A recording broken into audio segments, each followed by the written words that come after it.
I am Ferdinand Marcos, and I am the President of the Republic of the Philippines. I stand today on behalf of 110 million Filipinos. Hello universe, it's me again. Mayroong post dito mga bes. May una akong video na nabanggit ko doon, no? Na ito si Mike Defensor, nauulit na naman yung parang kasimilar yung nangyari nung 2001 yata yan, no? Tungkol dito sa isang witness ni si Mawanay ba yun? Correct me if I'm wrong. Laban kay Senator Lacson. Oh, 'di ba? Ang nasa likuran nito si Mikey, no? So ngayon, parang mauulit na naman yung ginagawa niya sa katauhan ni Orly. Bakit? Ito, sabi dito mga besa, basahin po yung source natin, People's Tonight. September 27, 2025 today. Ayon sa Facebook page na The Political Labandera, tila Mawanay Season 2 ang naganap na expose ni Orly Regala Gutisa, isang retired Marine at self-proclaimed former bodyguard ni Ako Biko Party List Saldico, na ipinakilala ni Senator Marcolita na witness sa Senate Blue Ribbon Committee hearing nitong Webes, September 25. Agay. Si Mawanay, mga kababayan, iyon ang nag-testify laban kay Senator Lacson. Correct me if I'm wrong, So, dahil dyan, ito, tuloy.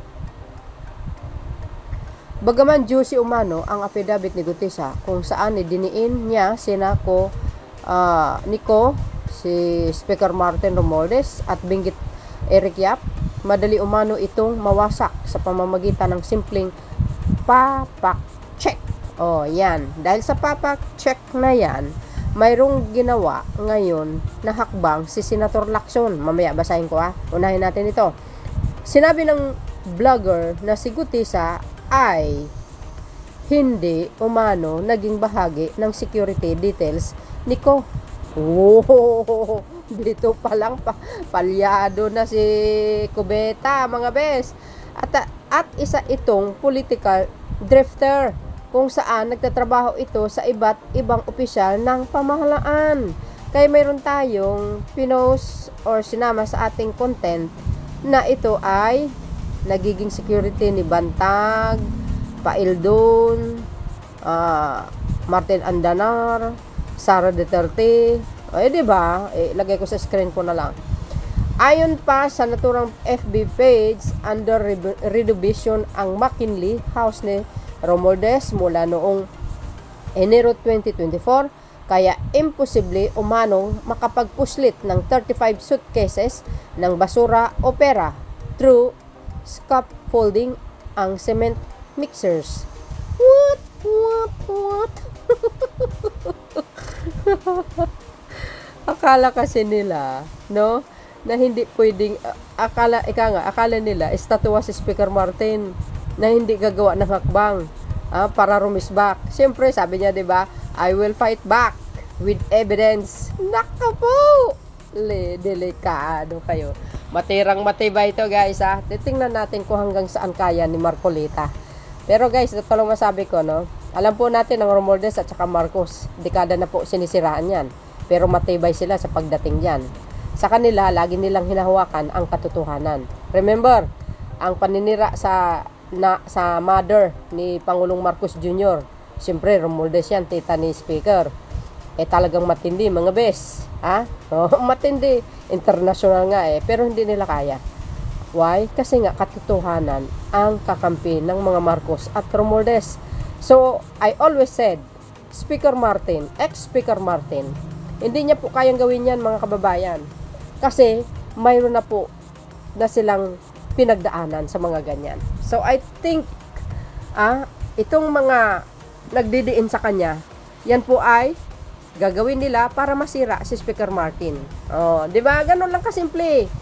Yan. So, kung nabasa nyo dito, under renovation. Pero anong ang testify ni Gutesa? Sinalubong lang daw sila. Biro nyo yun. Hindi kayo naloka. What the heck? Grabe. Pero, may pinos dito ang isang sikat na vloggers na nakatira sa mga lugar na kung saan nandoon yung bahay ni Speaker. Mamaya, basahin po natin yan. Tuloy, bukod na parito, mismong ang abogadong nakalagda sa affidavit ni Gutesa na si Attorney Pitsi Rose Espera ay itinangging ninotaryo niya ito at tinawag na itong spurious, fraudulent, and injurious.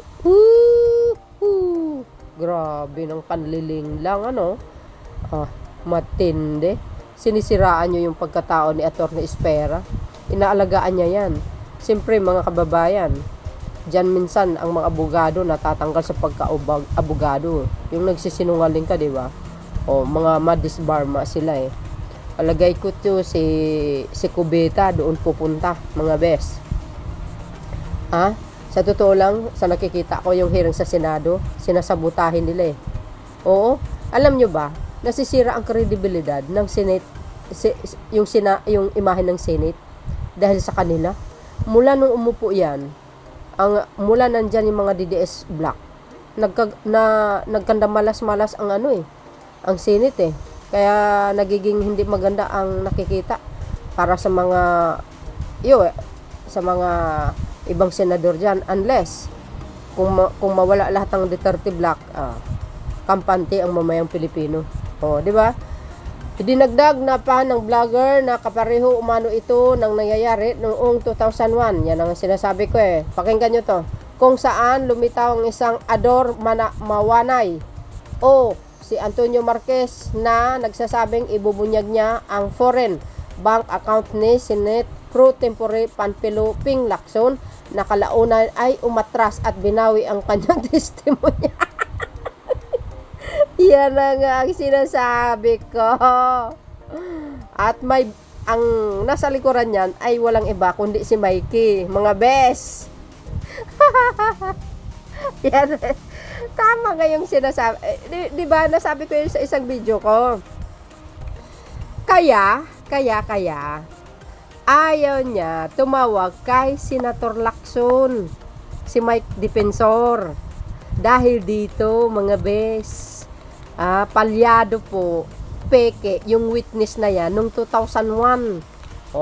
Laban kay Senator Lacson. Kaya hindi po siya tumawag kay Senator Lacson na kung saan siya po ang chairman ng committee, ng Blue Ribbon Committee, supposed to be sa kanya sa tumawag, or kay Senate President, correct me if I'm wrong. Pero bakit tumawag siya kay Senator Marcolita? Anong motibo?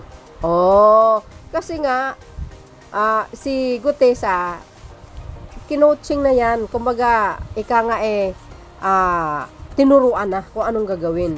Uulitin ko, dahil nag-testify ito si Bryce sa mga malita-malita na mga pera, mga kababayan, sa nakikita ko, uulitin ko, palagay ko ang testimonya ni Gutesa ay kinopya doon sa mga testimony ni Bryce. Di ba? Kinopya, dinagdagan lang konteksto nung coach niya. Bakit nasabi ko? Kasi sabi po ng mga kasamahan ni Gutesa, walang mga pera-pera silang nakikita at dinadala sa mga lugar na kung saan na binanggit ni Gutesa. So, ibig sabihin, sinungaling siya, si Gutesa. Tama. Kung totoo yun, mga bes, gawa-gawa lang yung affidavit niya para lang talaga sirain at ididiin si Speaker Martin. Pero sabi nga ni Speaker Martin, fabricated po yun. Dahil doon sa quotes niya ang gumawa ng affidavit, mga bes. Ay! Sabi sa inyo eto na naman. Ano sabi? Dinagdag ng vlogger, kapareho umano ito sa nangyari noong 2001. Lumitaw si Ador Manaway, si Antonio Marquez na nagsabing ibubunyag niya ang foreign bank accounts ni Senator Lacson. Kalaunan binawi. Gonggong. Nasa likuran yan si Mikey. Di ba? Ayan na nga sinasabi natin, mga besa. What was meant to be a bombshell become a boomerang. Bulilyaso kayo. Marcoleta and defenders tag their big reveal only to have their witness affidavits torpedoed.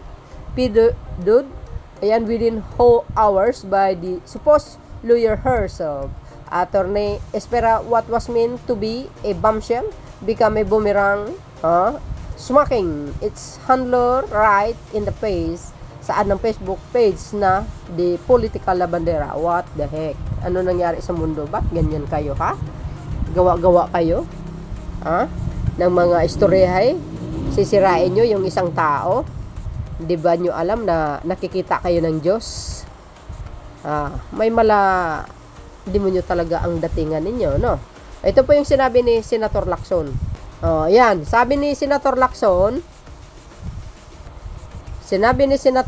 mga kababayan, dahil po doon sa affidavit ni Gutesa, so kailangan maiberifika, mga bes. At for sure, abangan po natin ang next hearing ng Blue Ribbon Committee. Baka paipapatawag po si Attorney Espera. Dito na magkakalaman yan, mga kababayan. I told you. Siyempre, yung abogada, kailangan niyang ipagtatanggol yung kanyang pagkatao. Pangalan niya nakataya dyan, mga bes. So, dahil dito para kumpleto detalyado ito, basahin po natin para maganda. Sabi po dito, misteryo ng affidavit ng witness ni Marcoleta, ipapaubaya sa Manila RTC. Sabi ni Senator Lacson, patay kayo ngayon. Oo. Ipaano nila ito, mga bes? Ipa-suri, ika nga. Kaya, ewan ko na lang kung manginginig na sila ngayon. Kung sino ang nasa likuran yan, delikado kayo. Maari silang sampahan ng kaso. Madadamay talaga yung nasa likuran yan. Yun ang alam ko. Siyempre, pag mapatunayan, peke, yung affidavit, di ba, falsification of document yun? Dahil nagsisinungaling, patay tayo dito, mga best, perjury. Ano yun? 7 years to 10 years ba ang kulong? Correct me if I'm wrong. Magbabayad ka pa, ilang milyon yun. Baka 500,000, di natin alam. Di ba? 12 years. Hindi. Yan, sasabihin natin 7 to 8 years ang kulong. Hindi natin alam, depende. Ilang hatol ang ibibigay sa kanya. Delikado. Yung isa naman, kung abogado ang nasa likuran niya, sigurado madisbar. Patay kayo ngayon. Tuloy. Sabi po dito, naniwala si Blue Ribbon Committee Chair at Senate President Pro Tempore Panfilo Lacson na makakatulong ang Manila Regional Trial Court RTCs para lutasin ang misteryo sa kontrobersyal na affidavit ni Orly Gutesa. Kung natatandaan nyo, habang nagbabasa siya, mga kababayan, naputol. Ang tanong, bakit naputol? Supposed to be pareho doon sa hinahawakan ni Marcoleta na tuloy-tuloy. Sa kanya putol Kaya lumapit si Marcoleta para ibigay yung kanyang hinawakan na affidavit. Di ba? At kung napapansin nyo din, si Marcoleta ay lagi niyang kinukots si Gutesa. Hindi kayo naloka. Kayo na bahalang musika doon, mga bes. Alam nyo yan. Hindi naman tayo BO para hindi natin alam kung fake or gawa-gawa yung testimonya or may katotohanan. Si Gutesa ang surprise witness ni Senator Rodante Marcoleta sa pagdinig ng Blue Ribbon noong Huwebes. Ang masaklap dito kasi walang abiso si Marcoleta dito sa surprise witness niya kay Chairman Senator Lacson. So ang dating sa akin dito, binabypass niya si Senator Lacson na supposed to be pinaalam niya. Di ba? Pero hindi Kahit si Senator Lacson nagulat. Lahat nagulat talaga. Di ba?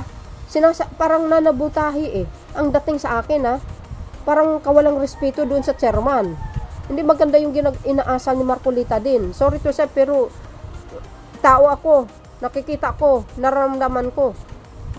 Diba? Ayon din naman sa rules nila yan. Sabi ni Lacson, bahagi ng tungkulin ng executive judge ng RTC ang magsiyasat ng mga paglabag kaugnay sa notarized document sa loob ng kanilang jurisdiction. The Manila RTC can help and reveal the mystery behind the now infamous Gutesa affidavit since part of the executive judge's Function is to investigate violation relating to notarized documents within its just jurisdiction. Was he just made to sign a prepared affidavit that he read during the committee hearing and by whom? Saad niya sa isang post sa X. Yun. 'Di ba? Sabi nga niya, sino po ang nasa likod? By whom nga, 'di ba?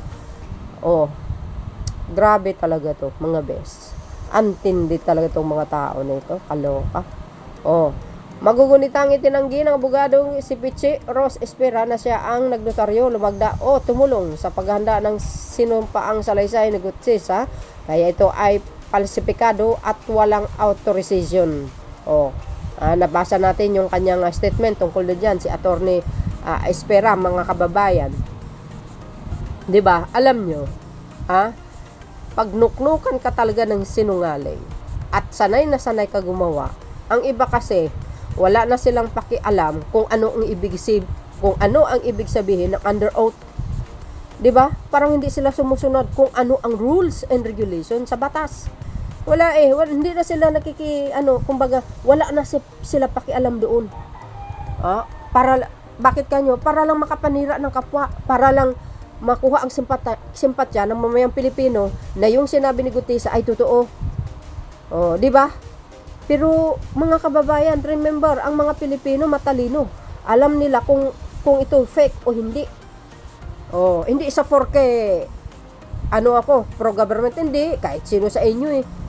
Kahit sabihin mo, itong mga dilis kasi, kahit sabihin mo mali, ginagawa nilang tama.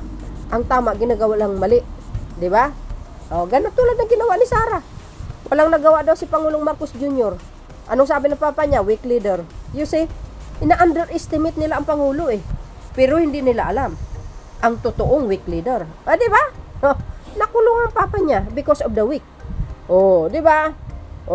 Noong Biyernes hindi dumalo si Gutierrez sa nakatakdang pagpulong kay Justice Secretary Crispin Remulla. Kaugnay ng kanyang kahilingan para ma-witness protection, inimbitahan ng DOJ ang pagtanggi ni Espera na siya ay tumulong sa paggawa ng dokumento ni Gutierrez. Agay. Ayan. Iniimbestigahan na rin ng DOJ ang pagtanggi ni Espera na siya ang tumulong paggawa ng dokumento ni Gutierrez. Natural. Si Attorney Espera, siyempre, dahil abogado yan, ayaw niya malagay sa alanganin. Magsasabi ng totoo yan. Ito po ang masaklap, mga bes. Pag talagang ito fake talaga, as in. So, sa bagay, halata naman eh. Ay nako, madadamay talaga itong mga tao na sa likuran nito, mga bes. Kahapon din, nagpahayag ng dalawang dating kasamahan ni Gutierrez na sina Mark Bunagan at Allen Colisiao laban sa testimonya ni Gutierrez tungkol sa umanong paghatid ng pera ng mga bahay ni Romualdez at Co. Ito yung mga sinasabi na kasamahan ni Gutierrez. Nagsalita po sila. Mayroon tayong unang video. Ito in short natin. Anong sabi? Sabi po ng Pilipinas Today, dahil nga tungkol dito sa mga mali-malita na ito na sinasabi ni Gutierrez. Tulad po ng sinasabi ko, in my own thinking lamang, sa analisa ko, nakikita ko, parang kinopya kung ano po ang salaysay ni Bryce. Kasi lahat ng salaysay niya, kahawig po doon kay Bryce. Tapos dinagdagan lang ng iba. Sus Maria Josep Santa Clara. Copy-paste. Tuloy, itinanggi ni Allen Colisiao ang pahayag ng retired Marine Soldier na si Orleo Gutierrez na sa Senate Blue Ribbon Committee hearing noong Huwebes, September 25. Nakasama siya ng mga naghatid sila sa mali-malitang pera kay dating Speaker Martin Romualdez na demano'y komisyon nito mula sa flood control project scam. Sa kanilang sworn affidavit na may pitsang September 26, 2025, sinabi ni Allen na nagkasama sila ni Gutierrez mula sa Pebrero 5 hanggang Agosto noong 2025. At sa panahong iyon na sila ay magkatrabaho ay walang umano siyang natandaan, narinig o nabasa tungkol sa pagdadala ng pera sa 556 floor ng Harrison Residence, Taguig City at 42 McKinley Street sa Taguig City, gaya na sinabi ni Gutierrez sa pagdinig. Matatandaan na si Allen na tubong Nabas Aklan ay binanggit ni Gutierrez sa pagtatanong ni Rodante Marcolita na kabilang umano sa tauhan ni ako Representative Saldico na nagatid ng basura or pera, malitang mga malitang naglalaman ng malaking halaga bilang bahagi ng kanilang kickback sa flood control project. Ayan na. Ayan. Sabi, si Alan kay Gutisa, anong mali-malitang basura ang pinagsasabi mo? Sa buong panahon na kami magkasama sa trabaho, wala akong natatandaan. Narinig ko nababasa ako sa manoy pagdadala ng malitang pera sa iba't ibang lugar sa ni Alan Coliseo at sa kanyang sinumpaang salaysay. Ayan na. So, ibig sabihin, sinungaling talaga si Gutesa. Ito pa. Tungkol dito sa tahanan ni Speaker Martin. Alam nyo ba kung bago kayo makapasok dyan? Ito, basahin ko kilala nyo yan. May sinabi po siya dito tungkol dito sa, alam nyo naman ang binanggit ni Gutesa ng mga address ay talagang very exclusive yan.